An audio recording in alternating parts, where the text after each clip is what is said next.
Hi guys, welcome to Big topic.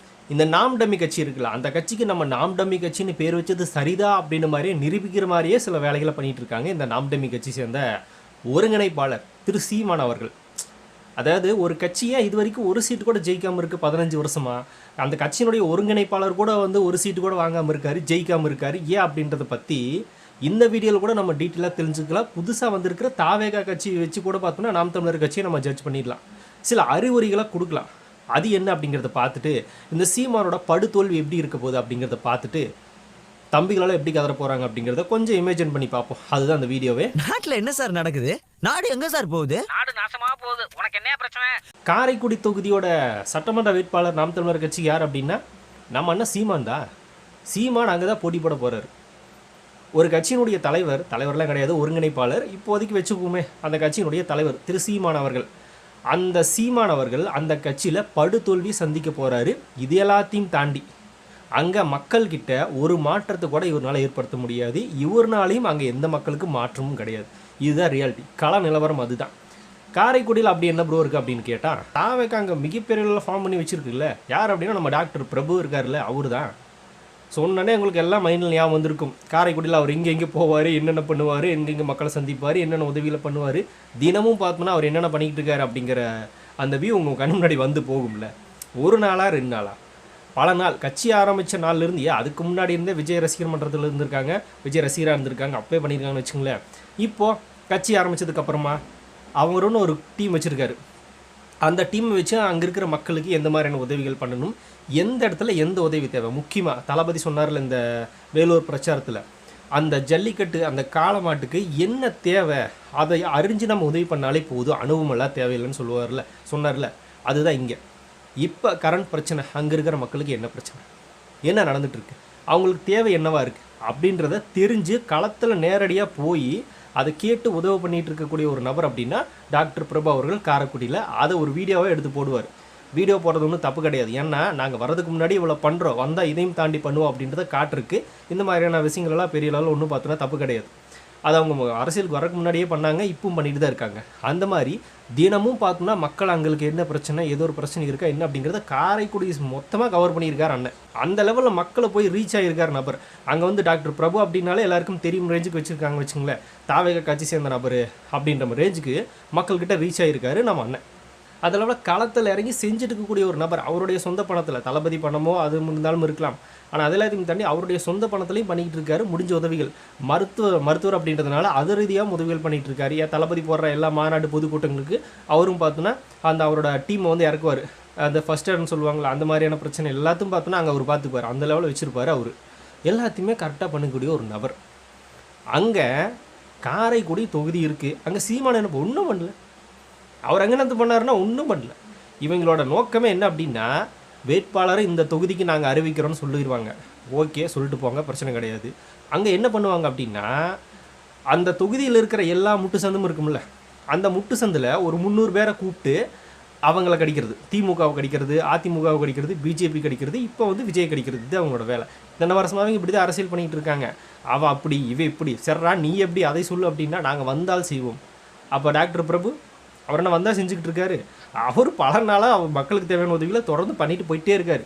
அதில் proof வேணும் அப்படின்னா அவர் இன்ஸ்டா ஐடி இருக்குது, நான் லிங்க் கொடுக்குறேன், என்னோட ஐடியும் பார்த்தோன்னா கொடுக்குறேன், முடிஞ்சால் ஃபாலோ பண்ணிக்கோங்க. அவருடைய ஐடியை முக்கியமாக ஃபாலோ பண்ணி பாருங்கள். அந்த லெவலில் மக்களுக்கு களத்தில் இறங்கி வேலை செய்யக்கூடிய ஒரு நபர், மக்கள் கூட ரொம்பவே நெருக்கமாக இருக்கக்கூடிய ஒரு நபர், காரைக்குடி தொகுதியை கவர் பண்ண ஒரு நபர் அப்படின்னா டாக்டர் பிரபுன்னு சொல்லிக்கலாம். அவர் இருக்கிற ஏரியாவில் இந்த நாம் தமிழர் கட்சி சீமான், ஒருங்கிணைப்பாளர் சீமான் போட்டி போடுறாரு. அது வேறு வேட்பாளரில் யாராவது நிறுத்தியிருந்தால் கூட தோற்று போனாலும் டெபாசிட் போனாலும் பிரச்சனை இல்லை. ஒரு கட்சியினுடைய ஒருங்கிணைப்பாளர், தாவேகா கட்சியில் இருக்கிற ஒரு முக்கியமான நிர்வாகி, அவர் தொகுதியில் போய் தோற்று போனால் அதை விட அசிங்கம் வேறு எதுவுமே இருக்காதுப்பா. டாக்டர் பிரபுவோட தொகுதியில் போய் நின்னா எப்படி? தாவேகாவுக்கு அவர் தான் அந்த தொகுதியோட வேட்பாளர் அப்படின்னு இப்போ வரைக்கும் எல்லோரும் பேசிக்கிட்டு இருக்காங்க. எல்லோரும் சொல்கிறது. ஆனால் அஃபீஸியலாக பார்த்தோன்னா இன்னும் அறிவிக்கலை. அது அஃபீஸில் அறிவிக்காமல் வேறு ஏதோ நபர் கூட தாவேகால் இருக்கிறவங்கள அந்த தொகுதிக்கு வேட்பாளராக நிறுத்தினாலும் கூட டாக்டர் பிரபு பிரச்சாரம் பண்ண போகிறாரு.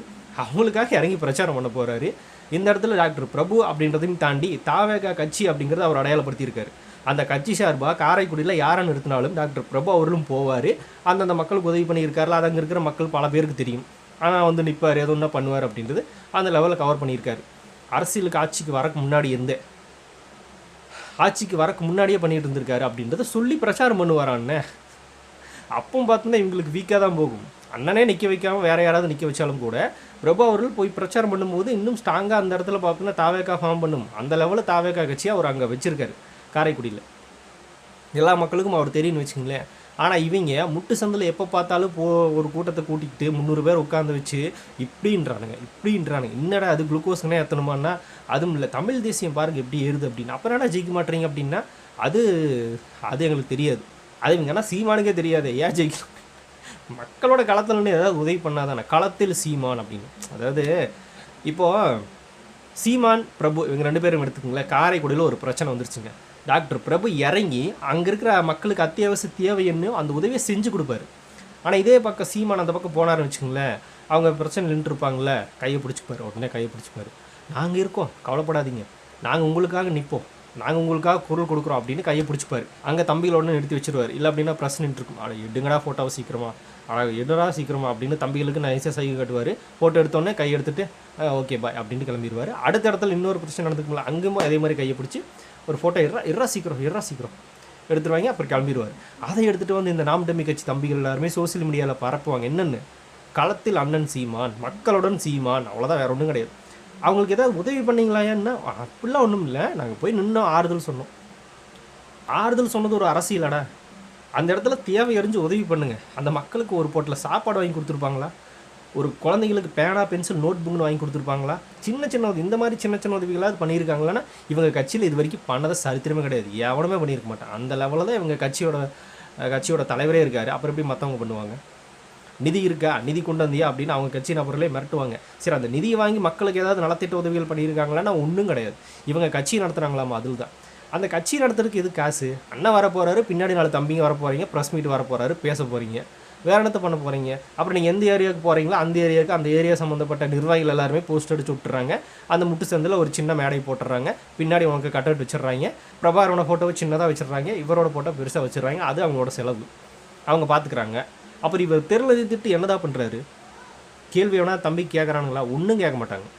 அந்த திரள்நிதி மூலமாக மக்களுக்கு இது வரைக்கும் நாம் தமிழர் கட்சி செய்த நலத்திட்ட உதவிகள் என்ன? சின்னது ஒரு பேனா பென்சில் குழந்தைங்களுக்கு, ஸ்கூல் குழந்தைங்களுக்கு தளபதி விஜய் பண்ணுறாருல, சின்ன உதவி தான் அது. அதை விட பெருசாக பண்ணிட்டு இருக்காரு. நான் இவங்களுக்கு எடுத்துக்காட்டுக்கு சொல்கிறேன். விஜய் பயிலகம், விஜய் குருதியகம், விஜய் பால் முட்டை ரொட்டி திட்டம், இதாவது கொடுக்கலாம்ல? எதுவுமே இல்லை, எதுவுமே கொடுக்க மாட்டாங்க. ஆனால் இதெல்லாம் ஒரு உதவியான்னு சொல்லி கலாய்ப்பானுங்க. இந்த சாட்டையெல்லாம் பயங்கரமாக கலாய்ப்பா. அப்படி அது கூட வாங்க தரம் வக்கலாம் தரம் நீங்கள் சுற்றிக்கிட்டு இருக்கீங்க. ஏன்னா ஒரு பைசா கூட செலவு பண்ணாத மக்களுக்கு இவங்கெல்லாம் பார்த்தோன்னா எப்படி ஜெயிப்பாங்க? அப்படி தானே இருக்கும். ஆனால் களத்தில் டாக்டர் பிரபு அவர் மட்டும் இல்லை, தாவேகா சார்ந்த எல்லா வேட்பாளர்களுமே களத்தில் இதை தான் ரியலாக பண்ணிகிட்டு இருக்காங்க. மக்களுக்கு என்ன தேவை இருக்குது, என்ன பிரச்சனை இருக்குன்றது கேட்டு அத்தியாவசிய தேவைகள், வீடு கட்டி கொடுக்குறது, ஏதாவது கழிவுநீர் பிரச்சனை அப்படின்னா அதை அகற்றுறது, மருத்துவ ரீதியாக உதவி தேவைன்னா அதை பண்ணுறது, எந்த வகையிலையும் பார்த்தோன்னா பிரபு அவர்கள் உதவி பண்ணிட்டு தான் இருக்காரு. தமிழக வெற்றி கழகத்தில் சேர்ந்த நபர்களும் பண்ணிட்டு தான் இருக்காங்க. மக்கள்கிட்ட போய் கவர் ஆகிட்டாங்க, நிற்கிறாங்க, என்னன்றது கேட்குறாங்க. விஜய் வரலம்பாங்க. ஆனால் விஜயோட கட்சியே எல்லா மக்கள்கிட்டையும் போய் சேர்ந்துருக்கு. மக்கள் களத்தில் பார்த்தோன்னா உதவி பண்ணிகிட்டு இருக்காங்க. இதுதான் தாவேக்கா. அவரோட ஆர்டரு எல்லோரும் பண்ணிகிட்டு இருக்காங்க. இது நடந்துட்டுருக்கு. ஆனால் இங்கே போய் ஃபோட்டோ கை பிடிச்சிக்கிறது, எட்ரா ஃபோட்டோவை சீக்கிரம் சீக்கிரம் அப்படின்ட்டு கிளம்பிடுவாங்க. இது ஒரு அரசியல், இது வேற ஒரு கட்சி அப்படின்னு நடத்திக்கிட்டு இருக்காங்க. இவங்க தாவேக்கா பற்றி பேசுகிறானுங்க. உதவின்னு எடுத்துக்கிட்டா, நலத்திட்ட உதவிகள் எப்படின்னு எடுத்துக்கிட்டா, தாவேக்கா பக்கத்தில் இந்த நாம் தமிழர் கட்சியெல்லாம் கால் தூசிக்கு சமம். டைனோசர் காலில் மிதிபடுற கொசுன்னு தான் சொல்லணும். நலத்திட்ட உதவிகள்லாம் என்னென்னு இந்த நாம் தமிழர் கட்சிக்காரங்க யாருக்காவது தெரியுமா? தெரியாது, எதுவுமே தெரியாது. ஒரு வாய் சாப்பாடு கூட வாங்கி கொடுத்துருக்க மாட்டானுங்க. ஆனால் தளபதி விஜய் இது வரைக்கும் விலையில்லா விருந்தகம் அப்படின்னு நடத்திக்கிட்டு இருக்காரு. ஒவ்வொரு மாவட்டத்துலையும் பார்த்தோன்னா நடந்துக்கிட்டு இருக்கு. இவனுக்கு ஏதாவது அதை பண்ணுவானுங்களா?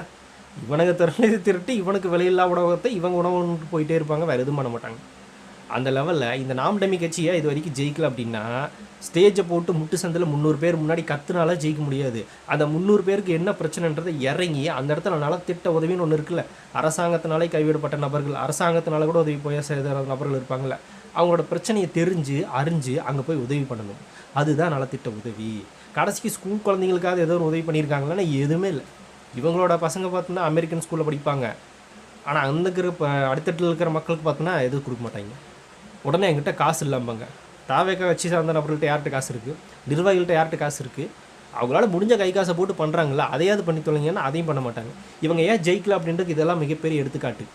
அதனால் காரைக்குடியில் ஒரு கட்சியினுடைய ஒருங்கிணைப்பாளரே போய் நின்று தாவேக்கா கட்சி சேர்ந்த நிர்வாகின்னு ஒருத்தர் இருக்கார்ல, அந்த வேட்பாளர் பிரபு அவர்கள், அவர்கிட்ட தோத்தா மிகப்பெரிய அசிங்கம், மிகப்பெரிய கேவலமாக போயிடும். இதை விட அசிங்கம் வேறு யாருக்குமே இருக்காது. புதுசாக வந்து ஒரு கட்சிக்கிட்ட தோக்கிறதே மிகப்பெரிய கேவலம். அதுலேயும் ஒரு ஒருங்கிணைப்பாளர் அங்கே தாவேக்காக்காரர் ஜெயிச்சிட்டார் அப்படின்னா அதை விட கேவலம் எதுவும் இருக்க முடியாது. அண்ணனோட மரியாதையை காப்பாற்றிக்கிறதுக்காக தயவு செஞ்சு வேறு ஏதோ ஒரு தொகுதியில் போய் நின்றுங்க, உங்கள் கட்சி சேர்ந்த நபர்கள் யாராவது இங்கே போட்டுருங்க, இல்லைன்னா அசிங்கப்பட்டு போயிடுவீங்க அப்படின்றது தான். சரிப்பா, தாவேக்காலேருந்து அவரும் ஜெயிக்கல, சீமானும் ஜெயிக்கல, திமுக ஜெயிச்சா என்ன பண்ணுறீங்க அப்படின்றீங்க. அதுவும் மேட்டரில், அதுக்கு நான் வர்றேன். தாவேக்கா நாம் தமிழர் கட்சி சீமான் அவர்களோட அந்த காரைக்குடியில் ஒரு ஓட்டு அதிகமாக வாங்கிட்டாலும் அண்ணனுக்கு கேவலம். இதை விட கேவலம் எதுவும் இருக்காது. அதிகமான ஓட்டை தாவேக்கா சார்ந்த நபரை வேட்பாளர் அங்கே யார் நின்னாலும் வச்சுக்கலாம். இப்போதைக்கு டாக்டர் பிரபுன்னு சொல்கிறேன், ஆஃபீஸில் அவர் வந்தாலும் வரலாம், அவருக்கு சார்பாக வேறு யாராவது கூட போடலாம், அதெல்லாம் மேட்டர் இல்லை. ஆனால் அந்த நபரை சீமான் அவர்களோட ஒரு வாக்கு அதிகமாக வாங்கிட்டாலும் சீமானுக்கு மிகப்பெரிய அசிங்கமாக போயிடும். ஒரு கட்சியினுடைய ஒருங்கிணைப்பாளர் தாவேக்கா நிர்வாகிக்கிட்ட, சாதாரண ஒரு நிர்வாகியாக இருந்து வேட்பாளரானவங்ககிட்ட தோத்துட்டாருங்க அப்படின்ற பேர் வந்துச்சுன்னா இதை விட அசிங்கம் வேறு எங்கேயுமே இருக்காது.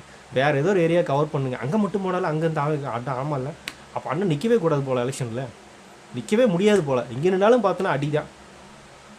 இதில் மாநாட்டை கூட்டிகிட்டு பாருங்கள் எவ்வளோ பேர் திரண்டுட்டாங்க, 10% வாக்கு அந்த சைடு வரப்போகுது அப்படின்னு தான் தம்பிக்கு போகிறானுங்க. அப்போ கூட ஜெயிக்கிற சதவீதம் 30க்கு போயிடுன்னு பேச மாட்டுறானுங்க, 8லேருந்து 10க்கு வந்துன்னு தான் பேசுகிறேன்றங்க. அதான் அண்ணன் சொன்னார்ல, வென்றால் மகிழ்ச்சி தோற்றால் பயிற்சி, இன்னும் பயிற்சியில் தான் நாங்கள் இருப்போம் அப்படின்னு ஒத்துக்கிறாங்க. தாவேக்கா விஜய் அவர்கள் ஒரு எலெக்ஷனை கூட சந்திக்கலை, ஆனால் போட்டி 2 பேருக்கு, ஒன்று திமுக இன்னொன்று தாவேக்கான்னு சொல்கிறாரு. அதுலேயும் வெற்றி நிச்சயம் அப்படின்னு இப்போ வரைக்கும் பதிவு பண்ணிக்கிட்டு இருக்காரு. நாங்கள் தான் ஜெயிப்போம் அப்படின்றத கன்ஃபார்மாக சொல்லிக்கிட்டு இருக்காரு. தோத்தாலும் சரி ஜெயிச்சாலும் சரி மோதி பார்த்துடலாம் அப்படின்றதெல்லாம் ஏம் கிடையாது, மோதுறதே ஜெயிக்கிறதுக்கு தான், நாங்கள் தான் ஜெயிப்போம் அப்படின்ற ரேஞ்சுக்கு பேசிக்கிட்டு இருக்காரு. புதுசாக வந்த ஒரு நபர், ஒரு தேர்தல் கூட சந்திக்காத ஒரு நபர், ஒரு பாசிட்டிவான விஷயத்தை. ஆனால் இங்கே நாங்கள் 8% இருந்தோமா, இப்போ மாநாடு நடந்துருச்சா 10%க்கு போயிடுவோம் அப்படின்றாங்க. அப்போ ஜெயிக்கிறது எண்ணமே இல்லை, ஜெயிக்க மாட்டேங்கன்னு உங்களுக்கே தெரிஞ்சு போச்சு, 10க்கு தான் போகிறீங்க. ஜெயிக்கிற அந்த பர்சன்டேஜை பார்த்தோன்னா நீங்கள் கொண்டு வரக்கு வாய்ப்பே இல்லை. என்ன அது? அண்ணனும் சொல்கிறாரு, வென்றால் மகிழ்ச்சி தோற்றால் பயிற்சி. தோல்வின்ற பேச்சே தாவேக்கால் இது வரைக்கும் விஜய் அவர்கள் பேசியிருக்கவே மாட்டார். நம்ம மோதி பார்ப்போம், வெற்றியோ தோல்வியோ அப்படின்றத சொல்லவே மாட்டார். மோதிரம் ஜெயிக்கிறோம், ஜெயிப்போம் அப்படின்னு ஒரு பாசிட்டிவோடு கொண்டு போயிட்டுருக்காரு. இப்போ தமிழ்நாடு அரசியல் களமே விஜய் சொல்லி மாற்றி வச்சுருக்கிறது என்ன அப்படின்னா, திமுகவுக்கும் தாவேக்காவுக்கும் தான் போட்டி அப்படிங்கிற மைண்ட் செட்டை க்ரியேட் பண்ணிட்டார். இதுதான் மிக முக்கியமான ஒரு பாசிட்டிவான விஷயம். புதுசாக வந்து ஒரு கட்சியே மற்ற கட்சிகள் யாருமே பார்த்தோன்னா எங்களுக்கு போட்டியாக கிடையாதுப்பா, ஆளுங்கட்சியாக இருக்கிற திமுக கூட நாங்கள் போட்டி போடுறோம், அப்போ கூட நாங்கள் தான் ஜெயிப்போம் அப்படின்னு சொல்கிறதெல்லாம் என்ன சாதாரணமான விஷயம் கிடையாது. அதெல்லாம் இந்த தக்குடி சொல்லவே மாட்டாங்க. ஏன்னா அவங்களுக்கே தெரியும் ஜெயிக்க மாட்டாங்க அப்படின்றது. அப்படி தெரிஞ்சாலும் கூட அதை ஓப்பனாக சொல்லணும், நம்ம தான் ஜெயிப்போம் அப்படின்றத தம்பிகளுக்கு பார்த்தோன்னா நடந்துடும் அப்படின்னு நம்பிக்கை கொடுக்கணும். இவங்களே 8லேருந்து 10க்கு தான் போவோம், 10லேருந்து 12க்கு போவோம், அவ்வளோதான். ஜெயிக்கிற பர்சன்டேஜை பற்றி பேசவே மாட்டுறாங்க. அதுக்கு இன்னொரு 30 வருஷம் ஆயிருமா, அந்த லெவல் இருக்குது. இதில் கொடுமை காரைக்குடியில் ஆனால் தோத்துட்டாருன்னா ரொம்பவே கேவலமாக போயிருமே. அதை நினச்சா தான் எனக்கு ரொம்பவே பரிதாபமாக இருக்குது. என்னென்னா இப்படி பண்ணிட்டேன், வேறு ஏதோ ஒரு தொகுதிக்கெல்லாம் போயிருக்கலாம் இல்லைண்ணே, அங்கே போய் டாக்டர் பிரபுக்கிட்ட தோக்கிறதுக்காகவே போகிறேன்னே. என்னண்ணே இது, பிரபுவோட ஒரு ஓட்டு நீ கம்மியாக வாங்கினாலும் இத்தனை வருஷம் அரசியல் இருந்ததுக்கே தகுதி இல்லைண்ணே, ரொம்பவே கேவலமாக போயிரும்னே அப்படின்னு ஒரு அறிவுரை சொல்கிறோம். அண்ணன் மேலே இருக்கிற ஒரு அக்கறையில் அறிவுரையாக சொல்கிறான், வேறு எதுவும் கிடையாது. சரிப்பா, சீமான் ஜெயிச்சிட்டாருன்னா என்ன பண்ணுவீங்க அப்படின்னு கேட்பாங்க. இப்படி சைலண்ட்டாக இருந்துக்கும், எதுவுமே பேச மாட்டோம். அதுக்கு முதல்ல ஜெயிச்சு காட்டுங்க, அவ்வளோதான், வேறு ஒன்றும் கிடையாது, நாங்கள் சைலண்ட்டாக இருந்துக்கும். ஜெயிச்சு காட்டுங்க, அப்பா 15 வருஷமாக இருந்து ஒரு சீட்டு ஜெயிச்சிருக்காரு அண்ணன் அப்படின்னு சொல்லி நாங்களே பெருமையாக பேசுகிறோம், இல்லைன்னுலாம் சொல்லவே இல்லை. அண்ணன் ஜெயிச்சாருன்னா பெருமை தான், இத்தனை வருஷம் போட்டி போட்டாருப்பா ஜெயிச்சிட்டார் அப்படின்னு பெருமையாக பேசிக்கிறோம். ஆனால் ஜெயிக்கலன்னா நாங்கள் வச்சு செய்வோம்ல. சரி ஓகே, அண்ணன் நாங்கள் என்ன பண்ண போகிறாரு, இப்போ கூட பாருங்களேன், முட்டு சந்தில் கூட்டத்தை போட்டு முக்கி கத்திட்டு தான் இருப்பாங்களே தவிர எதுவும் பண்ண மாட்டாங்க. ஆனால் இங்கே அண்ணன் பிரபு அவர்கள், அவரோட கூட சேர்ந்த நபர்கள், அங்கே இருக்கிற தாவேக்கா நிர்வாகிகள் எல்லாருமே களத்தில் இறங்கி மக்களுக்கு உதவி பண்ணிக்கிட்டு இருப்பாங்க. இங்கே துண்டு சீட்டு கொடுக்குறது, முக்கில் உட்காந்து கத்துறது, இதை தவிர எதுவுமே பண்ண மாட்டாங்க. பாருங்களேன், எல்லா தொகுதிகளுமே நாம் தமிழர் இதை தான் பண்ணும், வேறு எதுவுமே பண்ணாது. இந்த தேர்தலில் எல்லா தேர்தலுமே பண்ணக்கூடிய இது இவங்க தான் ஒவ்வொரு முட்டு சந்தில் உட்காந்து பேசுகிறத தவிர வேறு எதுவுமே பண்ண மாட்டாங்க. நலத்திட்ட உதவிகள் பண்ணாதாப்பா மக்கள்கிட்ட கொஞ்சமாவது ரீச் ஆக முடியும். எதுவுமே பண்ணாமல் நாங்கள் வந்தால் பண்ணுவோம் எவன் நம்புவா? நீ முதல் பண்ணிவிட்டு ப்ரூவ் பண்ணி காட்டு. நீங்கள் கேட்குறீங்களே நாங்கள் 8% வாக்கு வச்சுருக்கோம், விஜய் வந்து தேர்தல்னு ப்ரூஃப் பண்ணி காட்ட சொல்லுங்கள் அப்படின்னு. அதே மாதிரி தான் மக்களுக்கு தேவையான நலத்திட்ட உதவிகளை அந்த நேரத்தில் சரியான நேரத்தில் செஞ்சு கொடுத்து ப்ரூஃப் பண்ணி காட்டுங்க. அப்போ தானே நீங்கள் வந்தாலும் செய்வாங்க அப்படின்னு நம்புவாங்க. நீங்கள் ஒரு ப்ரூஃப் கேட்கும்போது நாங்கள் ஒரு ப்ரூஃப் கேட்கக்கூடாதா என்ன? சரி, ஓகே. இந்த நாம் டம்மி கட்சியாக தான் போகுது. நாம் டம்மி கட்சி மாதிரி தான் செயல்படவும் போகிறாங்க. இனிமேலும் அப்படி தான் இருக்க போகுது அப்படின்றத கன்ஃபார்மாக நம்மளால் அடித்து சொல்ல முடியும். இந்த வேதரானம் தொகுதியில் இந்த இடும்பாவனம் கார்த்தி அந்த தொகுதிக்கும் இந்த ஆளுக்கும் சம்மந்தமே இல்லை. ட்விட்டரில் எனி டைம் தளபதி வச்சு கம்பு சுற்றுறதா வேலை. அந்த தொகுதியில் இருக்கிற மக்களுக்கு இது வரைக்கும் பார்த்தோன்னா நலத்திட்ட உதவின்னு ஒரு உதவி, ஏதாவது ஒரு உதவி, அந்த மக்கள் சார்ந்த பிரச்சனைக்கு ஏதாவது ஒரு மனு கலெக்டர் ஆஃபீஸில் போய் கொடுத்துருப்பாரா? மக்களை கூட்டி ஏதோ ஒரு திரட்டி போராட்டம் பண்ணியிருப்பாரா? ஒரு வருஷத்துக்கு முன்னாடி அனௌன்ஸ் பண்ணிட்டாங்கல்ல, ஒரு வருஷத்துக்கு முன்னாடியே கேண்டிடேட் அனௌன்ஸ் பண்ண ஒரே ஆள் நம்ம அண்ணன் மட்டும்தான். எதுக்கு அனௌன்ஸ் பண்ணுறாங்க தெரியலையே. வேலை என்ன வேலை இருக்க போகுது? பெரிய வேலை. இதெல்லாம் ஒரு வேலை பண்ணிக்கிட்டு இருப்பாங்க. சரி, ஒரு வருஷம் ஆகி போச்சுல, இந்த கார்த்தியெல்லாம் அங்கே போய் என்ன பண்ணியிருக்கா அப்படின்னு கேட்டால் ஒன்றுமே இல்லை, எதையுமே கிடையாது. ஏதாவது ஒரு விஷயத்தாவது அங்கே பிரச்சனையை முடிச்சு அங்கே இருக்கிற மக்களுக்கு சாதகமான ஒரு விஷயத்தை பண்ணியிருக்காங்களான்னு இல்லை. அந்த தொகுதி பக்கமே போனதாக சரித்திரமே இல்லை. அதுக்குள்ளே எங்கேயும் உதவி போய் பண்ணுறது. இதே மாதிரி தான் இவங்க கேண்டிடேட் அனௌன்ஸ் பண்ணுறாங்களோ, ஒவ்வொரு தொகுதிக்கும் அப்படி தான் இருப்பாங்க, வேறு எதுவுமே பண்ண மாட்டாங்க. ஒவ்வொரு முட்டு சந்திலையும் அண்ணனை பார்க்கலாம், போய் கைதட்டி சிரிச்சுட்டு ஜாலியாக விசில் அடிச்சுட்டு வாங்க. அங்கேயும் விசில் அடிச்சு களைச்சுட்டுவாங்க. அப்படி தான் நம்ம சொல்ல முடியும், வேறு எதுவுமே இல்லை. இந்த நாம் டம்மி கட்சி இன்னும் நாம் டம்மி கட்சியாகவே தான் இருக்குது. இனிமேலும் அப்படியே தான் இருக்கும் அப்படின்னு யாரெல்லாம் நினைக்கிறீங்க அப்படிங்கிறத கமெண்ட்டில் ஷேர் பண்ணிட்டு போங்க. அப்படியே பிக் டாபிக் சேனல் யாராவது சப்ஸ்கிரைப் பண்ண வந்து மறக்காமல் சப்ஸ்கிரைப் பண்ணிக்கோங்க. நிறைய big topics, political news, trending news, cinema bits அப்படி நிறைய நம்ம சேனல் திறந்து வரப்போகுது.